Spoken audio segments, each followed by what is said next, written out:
मामा बाबा को मैंने तर लेकर कर लेकर आई। नहीं आप अंकल जी आप तो लाहौर के हैं ना बाय बर्थ, आपका भी नहीं दिल करता? अनारकली से आप तो। नहीं फिर मैं तंग करती हूँ ना, मेरे साथ इधर चले उधर चले इधर चले। बाबा कहते हैं मुझे कहीं भी ले जाओ, मुझे बस घर पे रखो। आपका नहीं दिल करता आने को? आज से 5 साल पहले करता था बहुत। अब नहीं कर।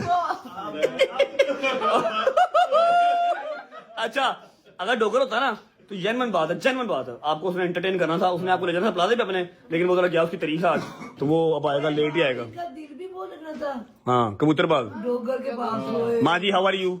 यू लुकिंग प्रीटी माशाल्लाह एज ऑलवेज। माशाल्लाह सर्दी मजे की है, एंजॉय कर रही हैं। माशाल्लाह बोलो। ये इतना सारा क्या, देख के पता चला उनको ठंड लग रही है। हाँ उनको वही जेन्युइन सर्दी लग रही है। ये इतना क्या तुम तामझाम लेके आई हो, ये अच्छा काम तुमने किया है। ये खोलो बच्चे। एक सेकंड ओ सब चलो जी। कुछ करना चाहती हूँ, ठीक है? क्या करना चाहती है? ना आप रिसीव करें ना। ये हम अम्मा जी